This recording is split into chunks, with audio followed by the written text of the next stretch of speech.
చెప్పండి అన్న, మీ సమస్య ఏంటి అసలు? మేము ఇంతకుముందుకు ఈవిడిఎం జిహెచ్ఎంసీలో ఉన్నాం. అక్కడ ఉన్న డిఆర్ఎఫ్ నుంచి మాకు హైడ్రా కొత్తగా క్రియేట్ చేసి హైడ్రాలోకి విల్లింగ్ తీసుకొని హైడ్రా సంస్థకు తీసుకున్నారు. మమ్మల్ని జిహెచ్ఎంసీ నుంచి తీసేశారు. ఈ హైడ్రాకి వచ్చిన తర్వాత మాకు అక్కడ జిహెచ్ఎంసీలో ఉన్నప్పుడు 24,000 జీతం ఉండే. ఇక్కడ హైడ్రాకి వచ్చిన తర్వాత కొత్త జీవో తెచ్చామనేసి 21 జీవో ప్రకారం 19,500 జీతం అని ఈరోజు చెప్తున్నారు. మాకు ఇంతకుముందుకున్న జీతం రావట్లేదు.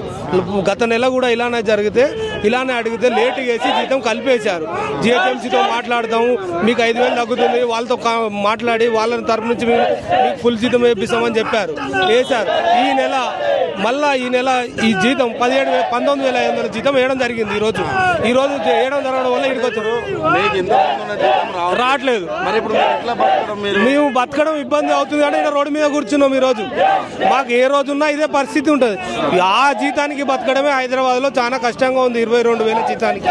ఆ జీతానికి మేము మా పిల్లలు ఫ్యామిలీ రెంట్లు ఈఎంఐలు ఏమున్నా మేము సర్దుకొని ఏదో వేరే పని చేసుకుంటున్నాం, ఏదో రకంగా వెళ్ళ తీసుకుంటున్నాం. ఈ రోజు ఉన్న దాంట్లో 6,000 జీతం తక్కువ చేసి మమ్మల్ని రోడ్డు పాలు చేస్తున్నారు. ఆ జీతం తగ్గకుండా గతంలో ఎప్పుడు తగ్గించడం ఎక్కడా చూడలేదు, గతంలో చూడలేదు, మేము ఇప్పటివరకు ఏడా చూడలేదు. మేము పెంచమని అడగలేదు. ఉన్న జీతం ఎందుకు తగ్గించరు? మా జీతం మాకు పాత జీతం ప్రకారం వేయాలనే చెప్తున్నాం. వేస్తలేరు. ఈ రోజు వేయలేదు. 17,500 క్రియేట్ చేసి 3 నెలల సంది లేట్ జీతం వస్తుంది. ప్రతి నెల ఈవిడిఎంలో ఉన్నప్పుడు జిహెచ్ఎంసీ నుంచి ఉన్నప్పుడు 1 నుంచి 5 తారీఖు వరకు జీతం పడేది. ఈ హైడ్రా వచ్చిన తర్వాత ఈ గత 3 నెలల సంది 10 తారీఖు 15 తారీఖు 20 తారీఖు పోయిన నెల 25 తారీఖు పడ్డది. మా సమస్య పరిష్కారం ఎంతవరకు కూర్చుంటాం. మేము సేవల పై అధికారులు కమిషనర్ సార్ లేడు, బయటికి వెళ్ళారు. సార్ వచ్చిన తర్వాత మీకు ప్రాబ్లమ్స్ సార్తో మాట్లాడిపిస్తామని చెప్తున్నారు. సార్ రాలేదంటే సార్ వచ్చేంత వరకు ఇక్కడ కూర్చుంటాం. మేము మాకు గతంలో కూడా కూర్చున్నాం కానీ మభ్యపెట్టి పంపించారు. గతంలో కూర్చుంటే లేదు రండి లోపల రండి మాట్లాడదాం, మీకు ఏ ఇబ్బంది లేదు, మీ జీతం తగ్గదు, ఎక్కడ తగ్గకుండా చూసుకుంటాం, మీకు కంపల్సరీ మీ జీతం పాత జీతం సంబంధించిన మేము ఎక్స్ట్రా మేము ప్రతి డిజాస్టర్ కంప్లైంట్ వర్క్ చేస్తున్నాం.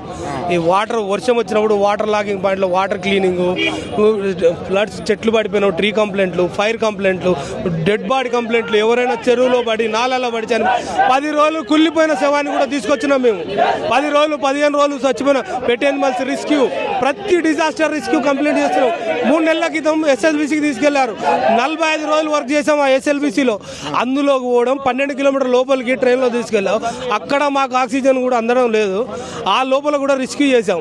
అక్కడ కూడా మాకు ఎలాంటి ఇన్సూరెన్స్ లేదు, మాకు ఎలాంటి అలవెన్స్ కూడా రాలేదు.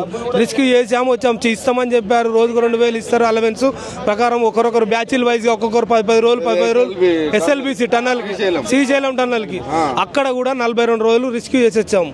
ఇప్పటికీ ఈ రోజు ఈ నెల జీతం 17,500 వేయడం జరిగింది. 17,500కు 17,300 వచ్చింది జీతం. దానికి మేము ఇంతకుముందుకు 22,000 వస్తేనే దాంతో మా కుటుంబం జరగడం, మాకు రెంట్లు కట్టుకోవడం ఇవి చాలా ఇబ్బందిగా ఉండి మేమే ఆ దాంట్లోనే సతమతం అయిపోయినాం. ఈ రోజు 17,300 వస్తే మేము ఏం చేయాలో ఏం చేయలేక ఇక్కడ వచ్చి రోడ్డు మీద కూర్చోవడం జరిగింది. ఈరోజు మా సమస్యకు పరిష్కారం సార్ చెప్తారా చెప్పరా?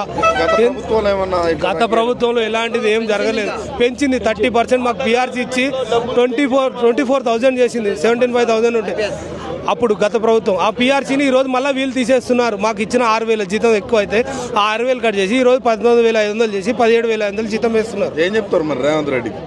మేము అదే మా జీతం తగ్గించరు. దేనికోసం మేము చేసే రిస్క్కి మాకు ఇంకా పెంచమని అడుగుతున్నాం.